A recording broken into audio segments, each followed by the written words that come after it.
यदि आम अहाँ के फेवरेट है तो आम के सीजन जाए से पहले आम के ई आइसक्रीम के रेसिपी एक बेर जरूर ट्राई करू। बहुत टेस्टी बनकर तैयार होय छै। सबसे पहले एठन हम आम ल लेने छी, कनी बेसी पाकल आम लेलहुँ हँ। ताहिके बाद एके हम साइड से काटि देलिए।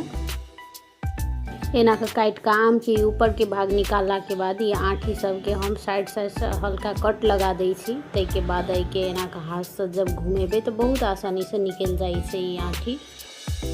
आब के बीच में फिल करे के लेल एठन हम आधा ड्रैगन फ्रूट के पीस काटि लेलहुँ हँ। ताहिके बाद के मिक्सी जार में रख लेलिए।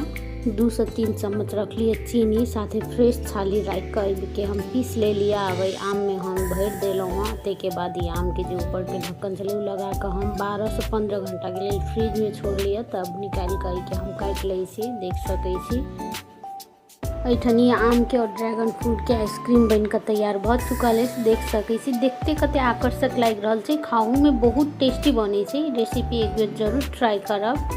आइसक्रीम के पीस काट के भी सर्व कर सकै छी, चाहे एना के निकाल के बाटी में भी रख के खा सकै छी। बहुत टेस्टी बनल छलै। बाजार के कंपेयर में हेल्दी सेहो छै।